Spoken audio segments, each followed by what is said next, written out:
ವಿದ್ಯಾರ್ಥಿಗಳೇ 10ನೇ ತರಗತಿ ಗಣಿತ ಅದರಲ್ಲಿ ನಾವು ಸಮಾಂತರ ಶ್ರೇಣಿಗಳು ಅನ್ನೋ ಪಾಠದ ಅಭ್ಯಾಸ 1.3ರ ಮೊದಲನೇ ಪ್ರಶ್ನೆಯ ಲೆಕ್ಕಗಳನ್ನು ಮಾತ್ರ ಈ ವಿಡಿಯೋದಲ್ಲಿ ಬಿಡಿಸೋಣ. ಮೊದಲನೇ ಲೆಕ್ಕ, ಈ ಕೆಳಗಿನ ಸಮಾಂತರ ಶ್ರೇಣಿಗಳ ಮೊತ್ತವನ್ನು ಕಂಡುಹಿಡಿಯಿರಿ ಅಂತ ಕೊಟ್ಟಿದ್ದಾರೆ. ಅದರಲ್ಲಿ ಒಂದನೇ ಲೆಕ್ಕ 2, 7, 12 ಅಪ್ ಟು 10 ಪದಗಳವರೆಗೆ ಅಂತ ಕೊಟ್ಟಿದ್ದಾರೆ. ಈಗ ಇಲ್ಲಿ ಈ ಸಮಾಂತರ ಶ್ರೇಣಿಯಲ್ಲಿ ಹೌದಾ, ಫಸ್ಟ್ ಮೊದಲನೇ ಪದ ಏನು? ಎ ಮೊದಲನೇ ಪದ, ಹೌದಾ? ಎ ಮೊದಲನೇ ಪದ 2. ನೆಕ್ಸ್ಟು ಡಿ ಬೇಕು ನಮಗೆ. D is equal to A2 minus A1. A2 ಅಂದ್ರೇನು? 7 ಮೈನಸ್ A1 ಅಂತಂದರೆ 2. ಅಲ್ಲಿ 7ರಲ್ಲಿ 2 ಹೋದರೆ 5. ನೆಕ್ಸ್ಟು ಇಲ್ಲಿ ಎನ್ ಏನು? N is equal to 10. ಈಗ ಸಮಾಂತರ ಶ್ರೇಣಿಯ ಮೊತ್ತದ ಸೂತ್ರ ನಮಗೆ ಗೊತ್ತಿದೆ. SN is equal to n/2 2a plus n-1 into d. ಈಗ n ಅಂದರೆ ಇಲ್ಲಿ 10 ಡಿವೈಡೆಡ್ ಬೈ 2 2a. 2a ಅಂತಂದರೆ ಮತ್ತೆ 2 ಮೊದಲನೇ ಪದ ಪ್ಲಸ್ n ಅಂತಂದರೆ 10 ಮೈನಸ್ 1 ಡಿ ಅಂತಂದರೆ ಡಿ ಈಗ ತಾನೇ ಕಂಡುಹಿಡಿದ್ವಿ ನಾವು, ಏನು? 5 ಅದು. ಈಗ ನೋಡ್ರಿ, 2 1 2 5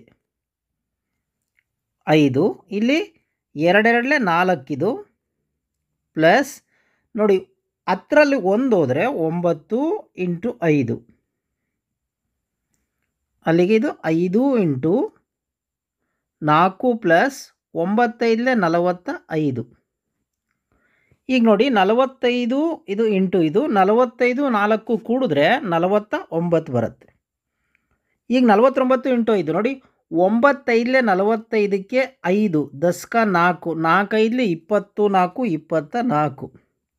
ಹಾಗಾದರೆ ಸಮಾಂತರ ಶ್ರೇಣಿಯ ಮೊತ್ತ SN ಏನು? 245 ಅನ್ನೋದು ಇದರ ಉತ್ತರ ಆಗಿದೆ.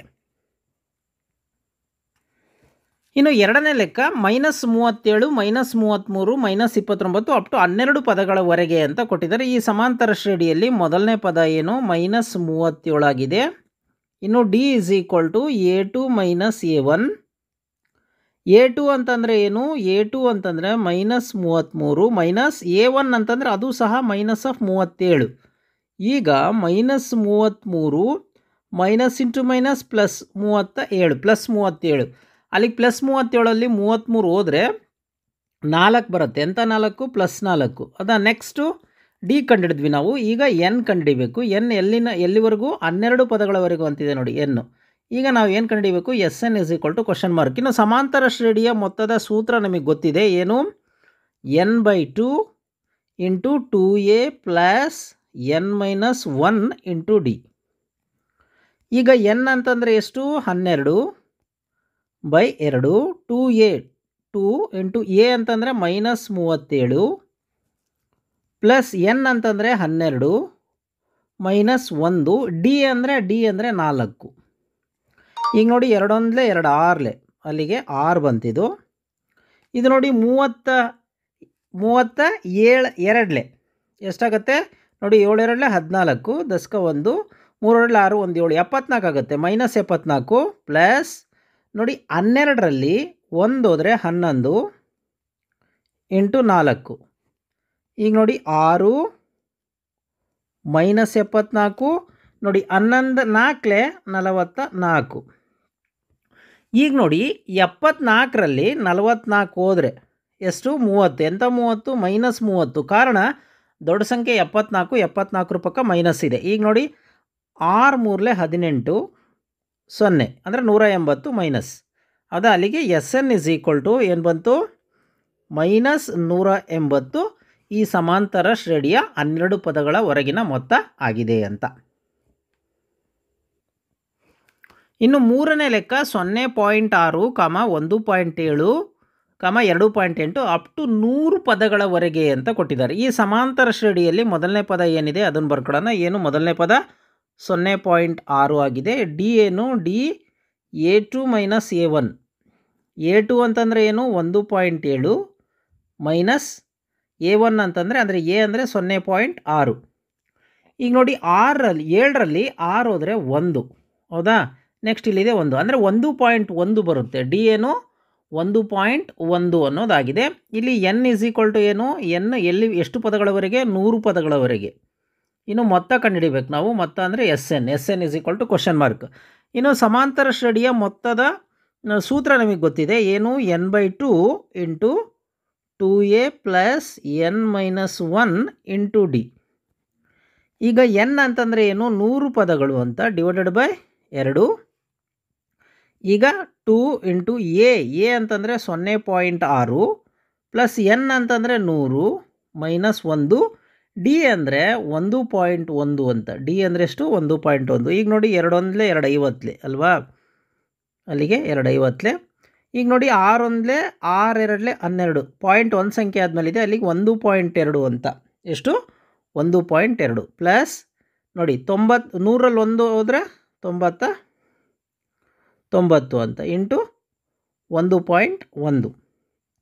ಈಗ ನೋಡಿ 50 ಪ್ಲಸ್ 1.2 ಪ್ಲಸ್ ಇಲ್ಲಿ ನೋಡಿ ಏನು, 99 ಇಂಟು 11 ಗುಣಿಸ್ಕೊಳ್ಳೋಣ. 11 9 99 9 10 9, 11 9 99, 99 9 108 ಅಲ್ವಾ, 108. ಪಾಯಿಂಟು 1 ಸಂಖ್ಯೆ ಆದಮೇಲೆ ಇರೋದ್ರಿಂದ 1 ಸಂಖ್ಯೆ ಆದಮೇಲೆ ಇಡೋಣ, ಅಲ್ಲಿಗೆ 108.9 ಬರುತ್ತೆ. ಈಗ 50 ಇಂಟು ನೋಡಿ ಇದು 1.2 ಇದೆ, ಇದು 108 ಇದೆ. ಸೊ ಇಲ್ಲಿ ಕೂಡ ನೋಡಿ, ಎಲ್ಲಿ 108.9, ಇದು 1.2 ಕರೆಕ್ಟಾ. 9 2 11 1 10 1, 8 2 10 0 10 1, ಇಲ್ಲಿ 1 ಇಲ್ಲೊಂದು ಪಾಯಿಂಟ್ 1 ಸಂಖ್ಯೆ ಈ ಕಡೆ ಇದೆ, ಅಲ್ಲಿಗೆ 110.1 ಬರುತ್ತೆ. ನೋಡಿ ಈ 50 ಏನಿದೆ, 50ರಿಂದ ನಾವು ಇದನ್ನು ಕಂಪ್ಲೀಟಾಗಿ ಗುಣಿಸ್ಬಿಡೋಣ. ಅಲ್ಲಿಗೆ 1 ಪಾಯಿಂಟ್ ಅಂದರೆ 110.1 ಇಂಟು 50. 50ನ್ನು ಆಮೇಲೆ ಇದು ಮಾಡೋಣ, ಫಸ್ಟ್ 5ರಿಂದ ಮಾಡೋಣ. 5 1 5, 0 11 5 55 ಕರೆಕ್ಟಾ. 0 ಇದೆ, 0 ಇಟ್ಬಿಡೋಣ ಇಲ್ಲಿ. ಸೊ ಈಗ ಪಾಯಿಂಟ್ ಎಷ್ಟು ಸಂಖ್ಯೆ ಆದಮೇಲೆ ಇದೆ ನೋಡಿ, 1 ಸಂಖ್ಯೆ ಆದಮೇಲೆ ಇದೆ. ಸೊ ಹಂಗಾಗಿ 1 ಸಂಖ್ಯೆ ಆದಮೇಲೆ ಈ 0ನೂ ತೊಗೊಂಡಿದ್ದೀನಿ ನಾನು, ನೆನ್ಪಿಟ್ಕೊಳ್ಳಿ, ಈ 0 ಇಟ್ಕೊಂಡಿದ್ದೀನಿ. ಅಲ್ಲಿಗೆ 5505 ಅನ್ನೋದು ಇದ್ರ ಉತ್ತರ ಆಗಿದೆ. ಎಸ್ ಎನ್ ಅಂದ್ರೇನು, 5505 ಅನ್ನೋದು ಇದರ ಉತ್ತರ ಆಗಿದೆ. 4ನೇ ಲೆಕ್ಕ 1/15, 1/12, 1/10 ಅಪ್ ಟು 11 ಪದಗಳವರೆಗೆ ಅಂತ ಕೊಟ್ಟಿದ್ದಾರೆ. ಇಲ್ಲಿ ಎ ಏನಿದೆ, ಮೊದಲನೇ ಪದ 1/15. ಇನ್ನು ಡಿ ಏನಿದೆ, a2 minus a1, a2 minus a1 is equal to 1/12 minus 1/15. ಈಗ ನೋಡಿ 12 ಮತ್ತು 15ರ ಲಾಸಹವನ್ನು ನಾವು ಕಂಡುಹಿಡ್ಕೊಳ್ಳೋಣ. 12 ಮತ್ತು 15ರ ಲಾಸಹವನ್ನು ಕಂಡುಹಿಡ್ಕೊಳ್ಳೋಣ. ಗೊತ್ತಿದೆ ನಮಗೆ 12 ಮತ್ತು 15 ಯಾವುದು, ಎರಡರಲ್ಲೂ ಒಂದೇ ಮಗ್ಗಿ ಬರ್ತಕ್ಕಂಥದ್ದು. ಅಂದರೆ ಯಾವುದು ಅಂತಂದರೆ ಅವೆರಡರ ಮಗ್ಗಿಯಲ್ಲೂ ಬರ್ತಕ್ಕಂಥ ಒಂದು ಕಾಮನ್ ಸಂಖ್ಯೆ ಯಾವುದು ಅಂದರೆ 60. ಸೊ ಹಾಗಾಗಿ ಈ ಕಡೆ ಬರ್ಕೊತೀನಿ ನೋಡ್ರಿ, 12 ಮತ್ತು 15ರ ಲಾಸಹ ನೀವು ಸೈಡಿಗೆ ಮಾಡ್ಕೋಬೋದು, ಇದು ಲಾಸಹ 60.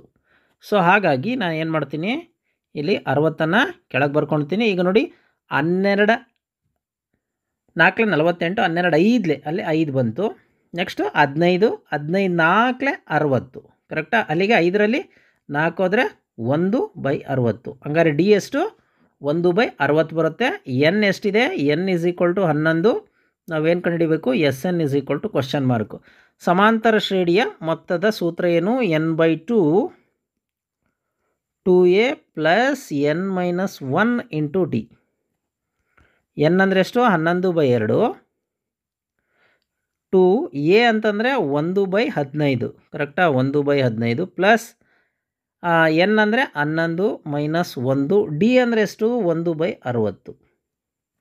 ಈಗ ನೋಡಿ 11/2, ಇಲ್ಲಿ 2 1 2/15 ಪ್ಲಸ್ ಇಲ್ಲಿ 11ರಲ್ಲಿ 1 ಹೋದರೆ 10/60 ಕೆಳಗೆ ಕರೆಕ್ಟಾ.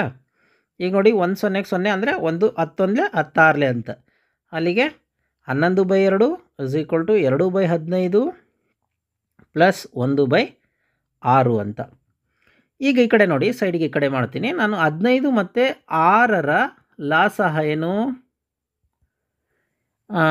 ನೋಡಿ, ಯಾವುದು ಒಂದೇ ಮಗ್ಗಿ ತೊಗೊಳ್ಳೋದಾದರೆ 15 ಎರಡಲೆ 30, 6 ಐದಲೆ 30. ಸೊ ಏನಾಗುತ್ತೆ 30 ಆಗುತ್ತೆ. ಲಸಹ ಏನಾಗುತ್ತೆ 30 ಆಗುತ್ತೆ. ಸೊ ಹಾಗಾಗಿ ನಾವೇನು ಮಾಡ್ಕೊಳ್ಳೋಣ, ಇಲ್ಲಿ ನೋಡಿ 11/2 ಇಂಟು ಇಲ್ಲಿ 30 ಇಟ್ಕೊಳ್ಳೋಣ. ಇಲ್ಲಿ ನೋಡಿ 15 ಒಂದಲೆ 15 ಎರಡಲೆ 2 ಬಂತು, ಮೇಲೆ 2 ಎರಡಲೆ 4. ಇದು ಅರ್ಥ ಆಗ್ತಿದೆಯಾ? ನೋಡಿ 15 ಎರಡಲೆ 15ರಿಂದ 30 ಭಾಗಿಸಿದ್ರೆ 2 ಬಂತು, ಆ 2ರಿಂದ 2 ಗುಣಿಸಿದ್ರೆ 2 ಎರಡಲೆ 4. ಇಲ್ಲಿ ನೆಕ್ಸ್ಟ್ 6ರಿಂದ ಎಷ್ಟು ಬರುತ್ತೆ? 6 ಐದಲೆ 30. ಸೊ 5 ಬಂತಲ್ಲ, 5ಅನ್ನು ಈ ಅಂಶಕ್ಕೆ ಗುಣಿಸೋಣ. 5 ಒಂದಲೆ 5. ಈಗ ಈ ಕಡೆ ನೋಡಿ ಈ ಸ್ಟೆಪ್ಪು 11/2 ಇಂಟು 4 5 9 ಡಿವೈಡೆಡ್ ಬೈ ಇಲ್ಲಿ ಕೆಳಗೆ 30. ಕರೆಕ್ಟಾ? ಈಗ ನೋಡಿ, ಈಗ ಏನು ಉಳಿದಿದೆ ಅದನ್ನು ಗುಣಿಸಿಟ್ಬಿಟ್ರೆ ನಮಗೆ ಲೆಕ್ಕ ಮುಗಿದ್ಬಿಡುತ್ತೆ. ಅಥವಾ ಯಾವ್ದಾದ್ರು ಕಾಮನಲ್ಲಿ ಭಾಗ ಆಗುತ್ತೆ ಅಂತಂದರೆ ಬೇಕಾದರೆ ನಾವು ಭಾಗಿಸ್ಬೋದು. ಈಗ ನಾವೇನು ಮಾಡೋಣ, 3ರಿಂದ ಹೋಗುತ್ತೆ ನೋಡಿ, ಇದು 3 3ಲೆ 3 10ಲೆ ಅದಾ ಹಾಗೇನು ಉಳಿತು 11/2 ಇಂಟು 3/10. ಈಗ ನೋಡಿ ಫೈನಲ್ 11 3ಲೆ 33, 2 10ಲೆ 20. ಇದೇನಿದು SN. ಸೊ ಹಾಗಾದರೆ ಈ ಶ್ರೇಣಿಯ ಮೊತ್ತ ಏನು 33/20 ಅಥವಾ 20ನೇ 33 ಅನ್ನೋದು ಇದ್ರ ಉತ್ತರ ಆಗಿದೆ.